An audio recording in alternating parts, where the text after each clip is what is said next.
This is not an accident. And when people understand that you get behind a wheel,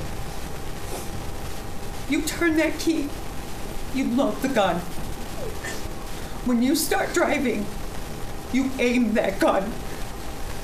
And when you hit, hurt, injure, and when Robert Merritt hit my daughter, he pulled that trigger.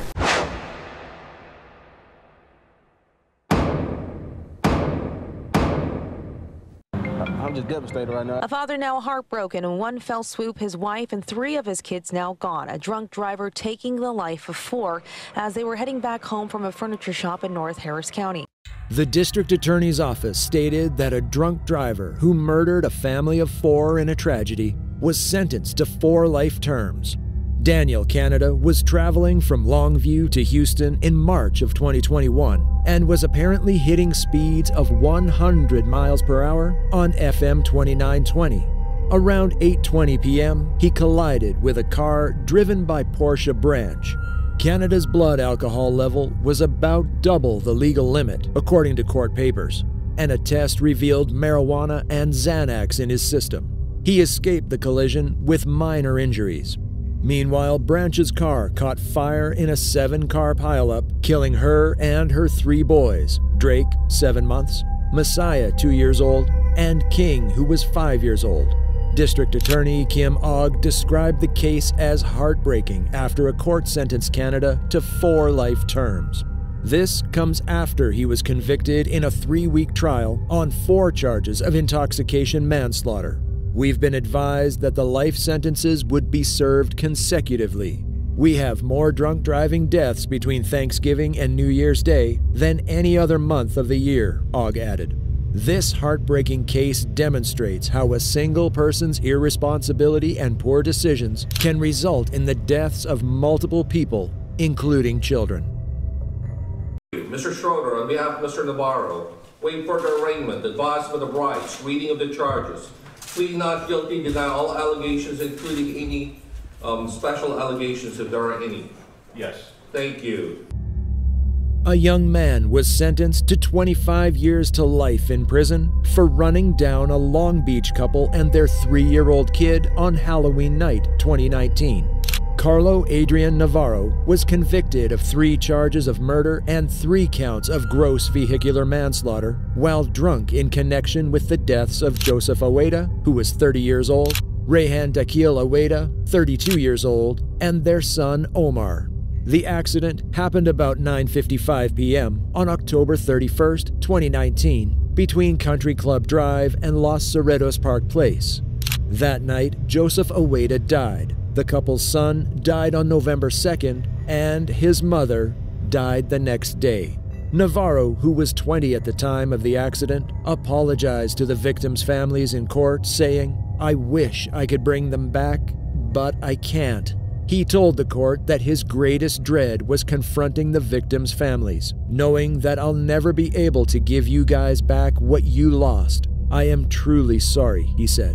Superior Court Judge Laura Lasecki described the collision as an unspeakable tragedy, adding that although Navarro didn't intend to kill the Aweda family, his actions resulted in the loss of 2 generations. Mr. Navarro, this was not your typical night out with your friends. This was Halloween, the judge noted, adding that Navarro's decision to speed weighs the most heavily on her. Navarro was driving at 60 miles per hour in a residential neighborhood, and the court said that that is what took this family. According to Long Beach police, Navarro was driving a 2002 Toyota Sequoia northbound on Country Club Drive when he failed to make a turn. Instead, he drove onto the sidewalk and struck the family as they walked home after trick-or-treating, according to officials. The defendant faced up to 45 years to life in prison, but the court chose not to impose the maximum sentence. She emphasized that Navarro had no past criminal record and that he stopped and accepted responsibility right there after the fatal collision, something she claims several adults do not do. The judge said she had reason to believe the defendant could be a community asset, adding that he could advocate for a law requiring ignition interlock devices for young drivers who must provide a breath sample before starting a vehicle. possibly named after the 3-year-old boy. Try to use this time for good, the court advised the offender. You stole everything from him, his life, his future, his past, and what was present. I resent you for that, and I always will. You handed me and my family a life sentence that day. The least you can do is sit in prison for the rest of your life. Bani Marcela Duarte of San Clemente was sentenced to 51 years to life in prison for an alcohol-fueled collision at Huntington Beach that killed 2 Las Vegas teens and an 18-year-old male on spring break. Bani Marcela Duarte was convicted on 3 counts of second-degree murder and 1 count of driving under the influence of alcohol, inflicting bodily harm, on October 1, 2018, for her role in the March 29, 2018 pre-dawn accident. The other driver, 17-year-old Brooke Hawley, and passengers 18-year-old Dylan Mack and 17-year-old Albert Rossi were killed in the incident. Alexis Vargas, a 4th high school student, managed to flee the flaming Toyota Camry, but suffered second-degree burns to one arm. During the sentencing hearing, Senior Deputy District Attorney Dan Feldman told Orange County Superior Court Judge Gary Payer that he recently read a beyond gut-wrenching note from the defendant's daughter saying she's being a good girl, so her mother could return home. "I don't envy this court at the moment," Feldman said, pointing out that the defendant climbed into her own car with her own children's car seats visible to her, before turning the key after a night of drinking. During Duarte's trial, Feldman stated that the defendant had gone out drinking in several Orange County bars and clubs before ending up at Baja Sharkees in Newport Beach, where she consumed an unfathomable amount of alcohol. Duarte was driving north when she left the pub, but she was so inebriated that she assumed she was driving south towards home, according to Feldman. He stated 3 males in a Jeep saw her strange driving and one of them phoned 911. She swung so wide she hit the curb with the passenger side of her car, Feldman claimed as she made a left turn onto Pacific Coast Highway. He claims Duarte stepped out of the Hyundai she was driving to inspect the damage, then got back in and continued driving. She ignored that warning about her ability to drive, Feldman said. According to the 3 witnesses, she seemed to be beyond intoxicated, and she was burping, staggering, he added. They were still on the phone with 911 when the Hyundai smashed into the back of a Toyota Camry that was parked at a red light on Magnolia Street at 1 a.m., according to Feldman. The accident caused the Camry to explode into flames. Feldman said that a post-crash blood test revealed that her blood alcohol level was 0.28%. The legal limit is 0.08%. Rhonda Hawley, Hawley's mother, told Payer at Thursday's sentencing hearing, "We lost such a bright and beautiful girl, and in the process, we all lost ourselves." According to her relatives, Brooke Hawley was the designated driver for her companions the night of the incident, and her parents reported she was an honors student in her junior year who was being recruited by college football coaches.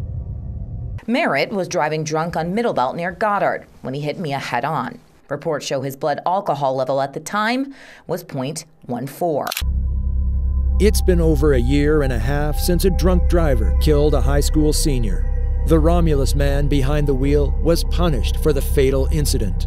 Mia Howard's mother was allowed to speak for her late daughter and face Robert Merritt, 56. My life, from the moment she passed, has been demolished.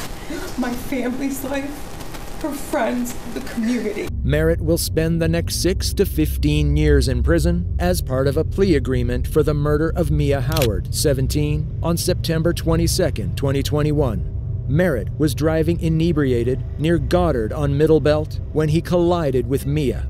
According to reports, his blood alcohol level at the time was 0.14. This is not an accident. And when people understand that you get behind a wheel, you turn that key, you load the gun. When you start driving, you aim that gun.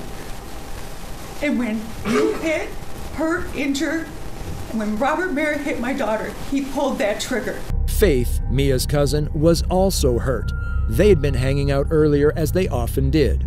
And Mia grabbed their stuff. Told them I loved them. She walked out my door. And I will never see her again. Merritt, who was in court, pleaded not guilty to second-degree murder before saying anything. He stood, listening, evidently touched, wiping away tears. Looking at everybody and listening to everybody, and you know, my heart is with them, the family. The most beautiful human, inside and out. Her heart is so loving and so caring and so compassionate. To be loved by her was more than to be lucky. I hate my mom couldn't step up to the plate and be the mom she was supposed to be. Julianne Shead, a Ravenna mother guilty of a fatal drunk driving accident in December 2020, was sentenced to 30 years in prison in Portage County Common Pleas Court. Amanda Paxson, 21, and her brothers have faced several challenges. Paxson, the family's eldest sibling, put on a brave front for her smaller brothers when her mother appeared before the court. But I had to swallow my fear and face my mother for what she had done and re-stab a wound that is still trying to heal. Re-stab a wound that was still healing, Paxson said. Julianne Shead was driving at high speeds when she collided with a tree, killing her eldest daughter, Marlana Mullen, 22, her youngest daughter, Christine Shead, 12, and her son's girlfriend, Evie Montecalvo, 13. Still a part that's it's not whole. There's no way that I can ever explain to anyone how much I miss her. When the accident occurred in the 8100 block of Peck Road in Shalersville Township, Shead was transporting the children to their father's cemetery. Shead pled guilty to 3 charges of aggravated vehicular murder, 4 counts of aggravated vehicular assault, OVI, careless operation, and driving while suspended. According to an inquiry, the mother of 6 has been detained 4 times for driving under the influence. Her license was suspended for the 3rd time in September of 2020, but that didn't stop her. She received the 4th only 2 months later, on the day of the horrific collision. Julianne Shead was observed sobbing during the trial. I sincerely apologize to the victims. If I could trade places with our daughters, I would. According to Portage County Sheriff's Office reports, officers were summoned to the family's house 20 times over the years for domestic violence, child welfare checks, and disorderly behavior. Paxson claims that Children's Services in Portage County never interfered. I am taking care of your sons like they're my own. They have always been my sons since I was 6. I've taken care of them since I was 6, Mom. Where were you? I'd fight for and defend them with all I had if you hadn't absolutely destroyed their whole universe. Shead faces up to 35 years in jail and the loss of her driver's license for life. Thank you again for watching. Be sure to like this video, subscribe to our channel, and stay tuned for more content like this.